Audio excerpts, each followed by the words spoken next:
What's up, guys? Jared Javone. Now, some of you that may want to start lifting weights, but you just don't know how to start lifting weights.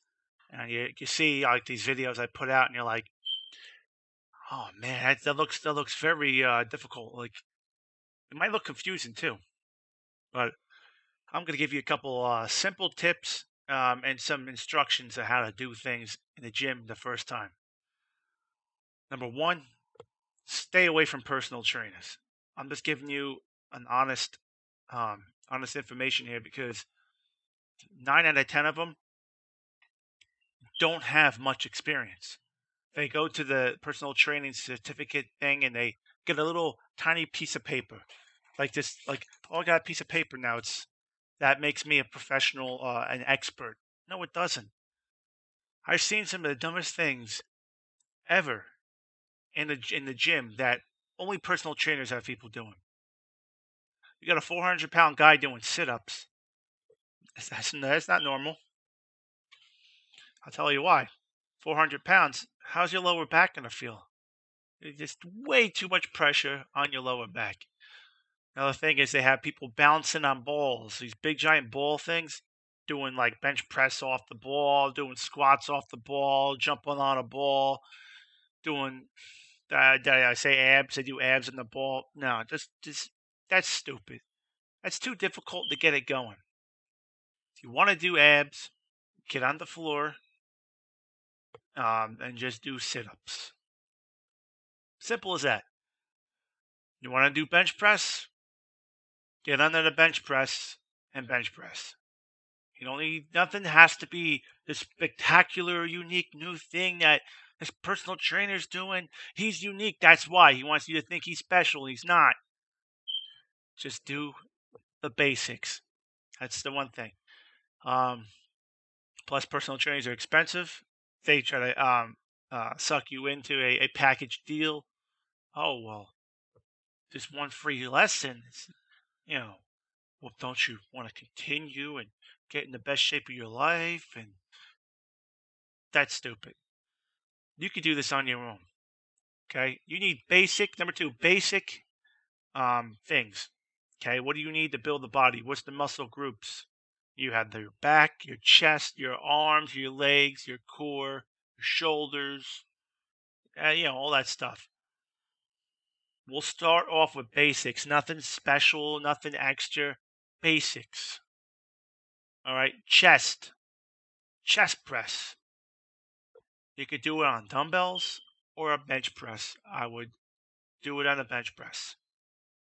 Stay on the bar with the plate on each side and get a spotter. You don't have to be He-Man, and don't do steroids. I'm telling you, there's a lot of people out there, kids, that are doing steroids and then going to the gym. It's stupid. You do steroids, it's going to kill your natural hormone production. Definitely if you're a kid. You'll never ever reach your full natural potential. All right. So we said bench press. Now you need to do your back. There's two exercises you want to do for your back: lat pull downs and rows. I'm talking basics, not what I do. Yeah, I do those and I do other things. That's for your back. Uh, stomach is just sit ups. Legs, do your legs for leg press. Just do basics for now. Leg press. Put it on the thing. Bada bing, bada boom. You do calf raises. You don't even need to do weight. Just stand on the floor and you know, raise on your tippy toes. Work your calves. Then you got for your biceps, barbell bicep curls. Absolutely simple. Just curl. That is the best exercise for your biceps. Basics. Remember this. Triceps. There's a lot of things you can do for triceps. Honestly, I would just get on a cable machine and push down on a rope, or do dips. It depends how heavy you are, how strong you are. You might not be able to do dips. So I would just stay on the cable machine, set the pin to what you want it at, and just get an attachment. Just an attachment like you can have the straight bar. You put them on there and just push your triceps. Keep your elbows tight against your side, and just the only thing that moves is your forearms, and you're concentrating on the back of your arms. You can pick the attachment that you want. I think a straight bar attachment is usually the best. Works for me best. What am I missing here? Shoulders. There's three parts of the shoulder. So you could just do military press or seated, of course. Not don't do that standing crap. You could do sitting dumbbell press. Uh, on the it has to be the seat that you could do it on. And then I'm trying to think of an easier way for you guys. Oh, sitting dumbbell side lateral raises. Do those two. I'll probably seeing them the videos on my video here. But yeah, you can do all that.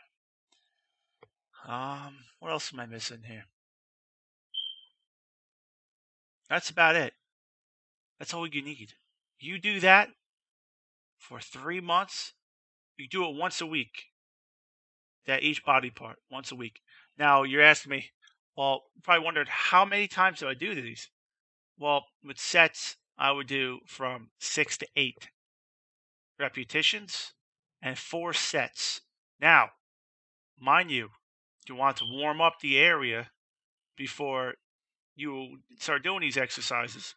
So do something that's light for you, but that exercise that you're doing, and man, just make sure you just warm it up. Like if you're doing shoulder press, shoulder press, warm it up. Get the blood flowing back there. Loosen up the joints, loosen up the muscle. You want to make sure you're not going to hurt yourself. So make sure you do, I would say, about 3 to 4 sets before your workout of warm-ups of what you're doing that day. So if you're doing shoulder press, either seated dumbbell or military press, straight barbell, you want to do that exercise 3 to 4 times. I would say 4, make sure. But after that, you can do your other exercises too. You want to you pyramid up to your weight, higher weight. And when it comes to eating, depends. How big are you? Are you the kind of guy that can eat anything he wants and not gain a pound? Well, your metabolism is pretty decent, so you're probably gonna have to eat more. And there's a lot of ways to increase your calorie intake very simply. I could come up with some crazy concoctions that you can gain some weight, but try this first. If you're not gaining weight, then we'll worry about increasing calories. Um, if you're the heavy guy, like like my build, like I can gain weight just by looking at food. It's crazy. It's my whole life been like that. Then you need to count your calories to the T.